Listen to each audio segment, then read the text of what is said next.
വിമാന കമ്പനി ജീവനക്കാരുടെ സ്വർണ്ണക്കടത്തിൽ കൂടുതൽ വിവരങ്ങൾ പുറത്ത്.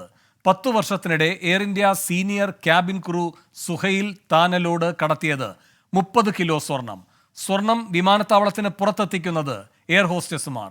ഒരു തവണ സ്വർണം കടത്തിയാൽ ലഭിക്കുക 2 ലക്ഷം രൂപയെന്നും സുഹൈൽ മൊഴി നൽകി.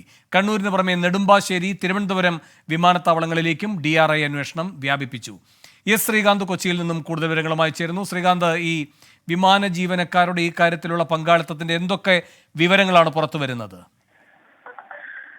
നിലവിലിപ്പോൾ ഏറ്റവും പ്രധാനപ്പെട്ട വാർത്ത, ഈ കേസുമായി ബന്ധപ്പെട്ട് സുഹൈൽ എന്നയാളുടെ പ്രാഥമിക മൊഴിയിൽ കൂടുതൽ ആളുകൾ ഈ കുറ്റകൃത്യത്തിൽ ഉൾപ്പെട്ടിട്ടുണ്ട് എന്നുള്ളതാണ്.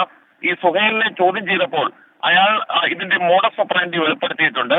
2 ലക്ഷം രൂപയാണ് ഒരു കടത്തിന് കിട്ടുന്നത്. അതിൽ 50,000 രൂപ ഈ എയർ ഹോസ്റ്റസുമാർക്ക് അവർ താമസിക്കുന്ന ഫ്ളാറ്റിൽ എത്തിക്കുന്നതിലും ബാക്കി ഈ സുഹൈൽ എടുക്കും എന്നുള്ളതാണ് വ്യക്തമാക്കിയിട്ടുള്ളത്.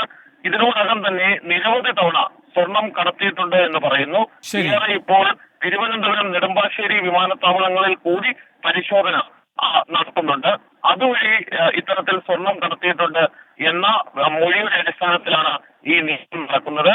കൂടുതൽ പേരുടെ അറസ്റ്റ് വൈകാതെ ഉണ്ടാകും എന്ന് DRI സംഘം വ്യക്തമാക്കുകയും ചെയ്യുന്നുണ്ട്. എസ് ശ്രീകാന്താണ് കൊച്ചിയിൽ നിന്ന് വിവരങ്ങൾ നൽകിയത്. വിധി ദിനത്തിൽ 24 മാജിക് ജൂൺ 4 ചൊവ്വാഴ്ച രാവിലെ 5 മണി മുതൽ 24-ൽ.